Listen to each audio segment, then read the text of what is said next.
Аманат журналы оештырган шул Курайсылар республика конкурсы ниһаят үтеп китте. 100-гә якын Курайсылар катнашты. Бик куанычлы хәл. Уйламагайнык, безгә шылтыратып әйтеп, һәр вакыт безгә әйтеп тордылар.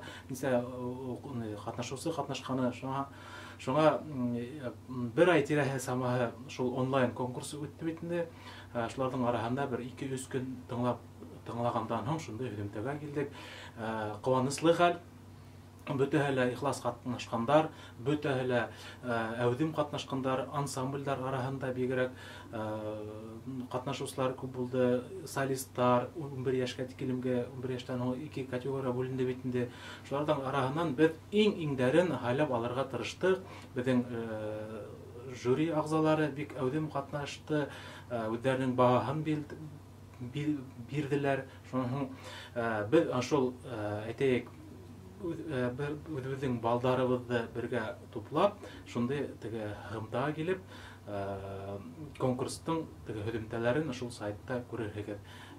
Кемдер бына нигә сыккандар, әйтәйек, лауреат булгандар, 1-нче, 2-нче, 3-нче урынга сыккандар, гран-при алган катнашучыларда ихлас күңелдән кайнар котлайым.